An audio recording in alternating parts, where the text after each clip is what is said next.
আমাদের নেতা কর্মী যারা আছে দয়া করে বসে যান। ভলান্টিয়ার ভাইরা সামনের গাড়িগুলো একটু ফাঁকা করে দেন।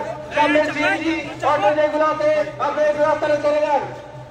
আমাদের ভলান্টিয়ার ভাইরা আপনারা দায়িত্ব পালন করেন।